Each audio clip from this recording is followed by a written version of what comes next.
Psalm 23. The Lord is my shepherd, I lack nothing. He makes me lie down in green pastures. He leads me beside quiet waters. He restores my soul. He leads me in paths of righteousness for his name's sake. And then verse 4, maybe one of the most comforting of all ideas and scriptures. Even though I walk through the darkest valley, or through the valley of the shadow of death, I will fear no evil, for you are with me. Your rod and your staff, they comfort me. Everybody is going to go through dark valleys. All of us will experience the valley of the shadow of death. And the older you get, the more often this is going to happen. I remember when I was a kid, I didn't think about death. I every once in a while, okay, our cat got hit by a car and died. Yeah, that was hard. Yeah. I heard of, there were funerals and all that, but it almost never came very close. My grandpa died when I was in high school, and my maternal grandfather died when I was in grade school, but I have like one memory of ever seeing him before I saw him in his casket. So that was not a big loss. Boy, that sounds awful cold, but I didn't experience a big personal emotional loss with that. My other grandpa was, I only half jokingly say, I think I heard him say 5 words the whole time I ever was around him. He was a very quiet and introverted person, and I didn't really know him. So that was sad. I guess what I'm trying to say is not, well, I don't even know what I'm trying to say. As I've gotten older, the shadow, the valley of the shadow of death has become more personal to me. My own mom and dad, my sister, my best friend in all the world, and the list goes on. People my age and younger than me. You know, we live in a world, in a time in the world where death is less common than it used to be. You think about the pioneers, people on the frontier. Death, I don't want to make more of it than was there, but death was not an uncommon thing for them. Most of them were farmers or ranchers, and livestock, you raise livestock so you can sell them, but also so you can kill and butcher and have the meat, right? So,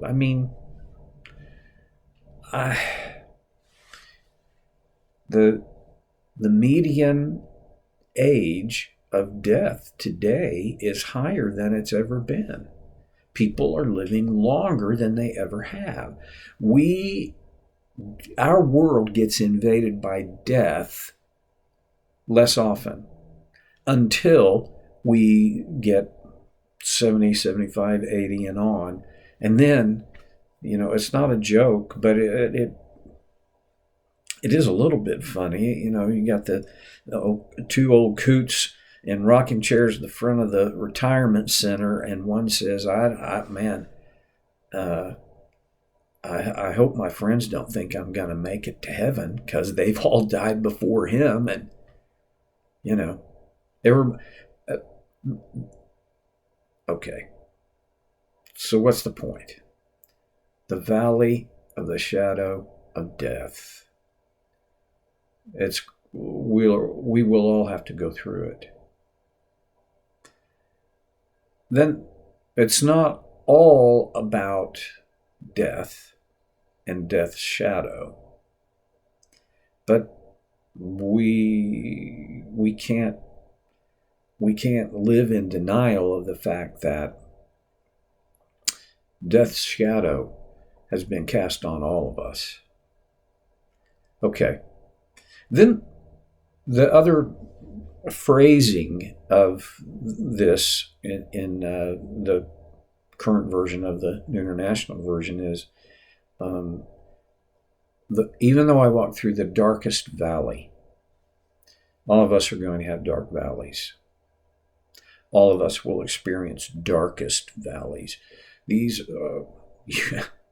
you don't need a master's degree in literature to understand. We're talking about difficult emotional times. Every one of us is going to have them. And, you know, if you're middle-aged or older, you've already had a lot of dark times, dark valleys. Didn't know where the money was going to come from. I didn't know if the job was secure, and oh no, I'm laid off. My kids are, I don't even recognize them anymore. My influence has gone to zero.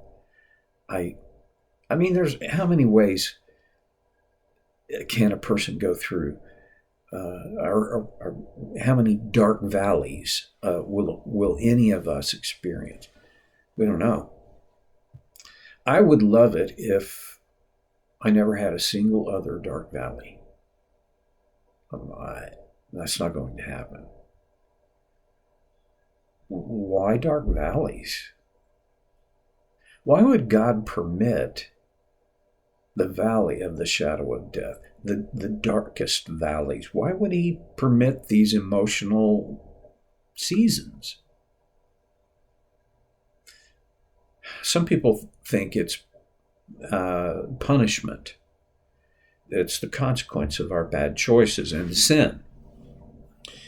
And yes, there are times when the consequences of sin will take us through darkest valleys.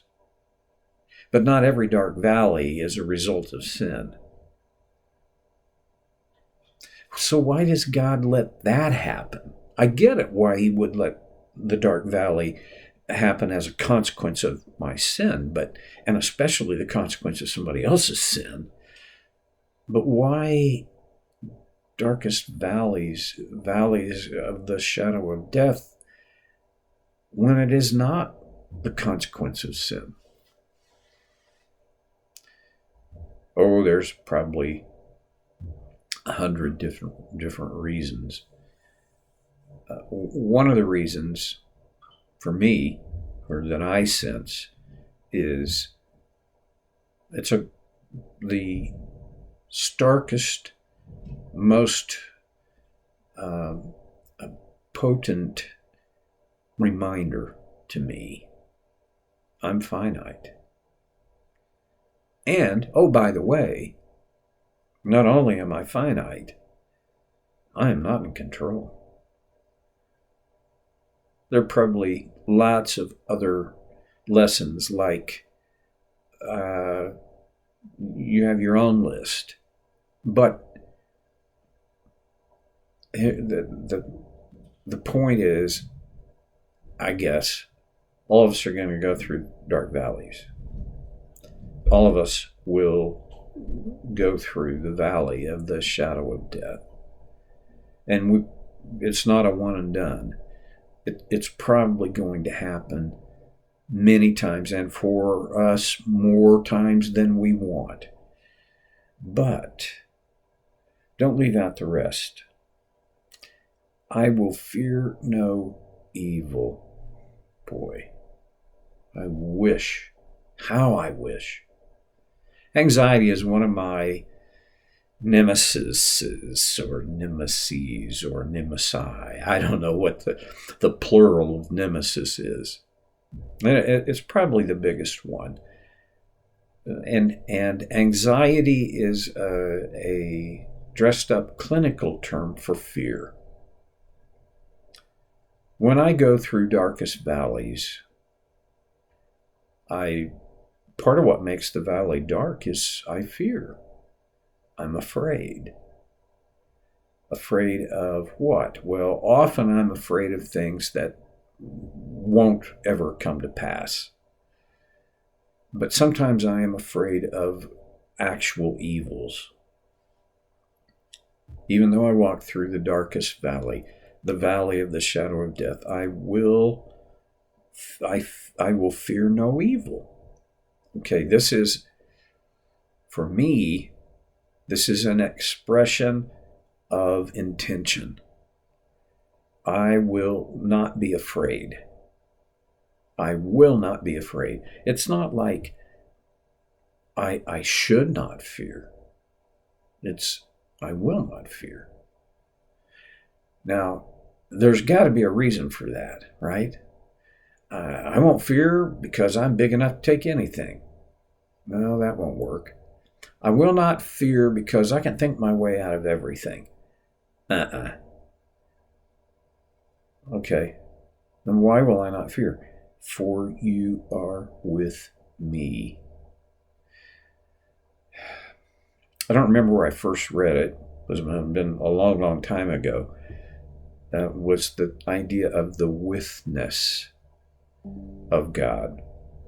I will not fear, for you, shepherd, my shepherd, are with me. When I'm in a serious bind, right, in a tight spot, having someone I trust, someone I know, and someone who, one of the things I know about them is they are way capable. It gives me a sense of confidence and security. Nobody, no entity is as competent and powerful and all the other adjectives than my shepherd, our shepherd. And yet, I don't feel him here always. In the book of Hebrews, one of my favorite verses is, I will never leave you. I will never forsake you. I will never leave you. Wow. Doesn't say, and you'll never feel like I'm not there. One of the very last words of Jesus from the cross was, my God, why have you forsaken me? Some say he spoke this simply to fulfill the prophecy of Psalm 22. I tend to believe that Jesus, the human being, felt abandoned by God, the absence of God. The reality was God was there, but even Jesus didn't feel his presence. When I have those times, sometimes seasons, of not feeling the presence of God, I have to remind myself there is a truth that goes beyond my feelings. He is with me. Lots more to say. I'll try to say it better next time on So Care with Stevie Boy.